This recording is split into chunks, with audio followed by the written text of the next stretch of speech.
சென்னையில் நடைபெற்ற IPL cricket போட்டியின் போது பார்வையாளர்களின் செல்போன்கள் திருடு போயிருப்பதும் ஐபிஎல் போட்டியில் திருட்டு போன செல்போன்களை தற்போது போலீசார் கைப்பற்றி 8 பேர் கைது செய்யப்பட்டிருப்பதையும் அண்மை செய்தியாக பார்த்து வருகிறோம். கூடுதல் விவரங்களை செய்தியாளர் சுப்பிரமணியன் வழங்க கேட்கலாம். வணக்கம் சுப்பிரமணியன், இந்த சம்பவம் குறித்த விரிவான விவரங்கள்.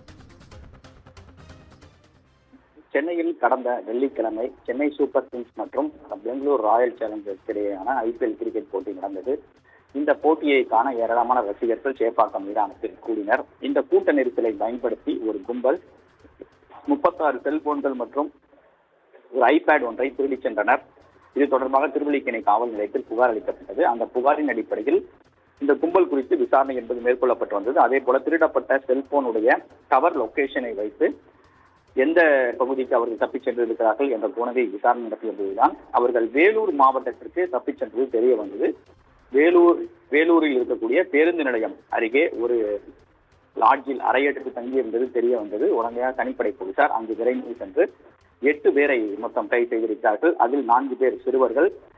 இவர்கள் ஜார்க்கண்ட் மாநிலத்தில் இருந்து செல்போன் திருடுவதற்காகவே இந்த சென்னைக்கு வந்திருந்ததும் விசாரணையில் தெரிய வந்திருக்கிறது.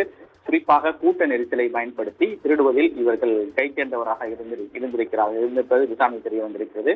அது மட்டுமல்லாமல் சேப்பாக்கம் மைதானத்தில் கிரிக்கெட் போட்டியை காண பலர் கூடுவது முன்கூட்டியே தெரிந்து கொண்டு இந்த கூட்ட நெரிசலை பயன்படுத்தி இவர்கள் செல்போனை திருடியிருப்பது விசாரணை தெரிய வந்திருக்கிறது.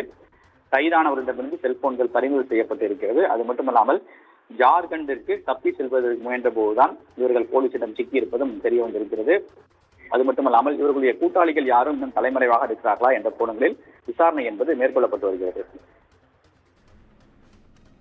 விவரங்களுக்கு நன்றி.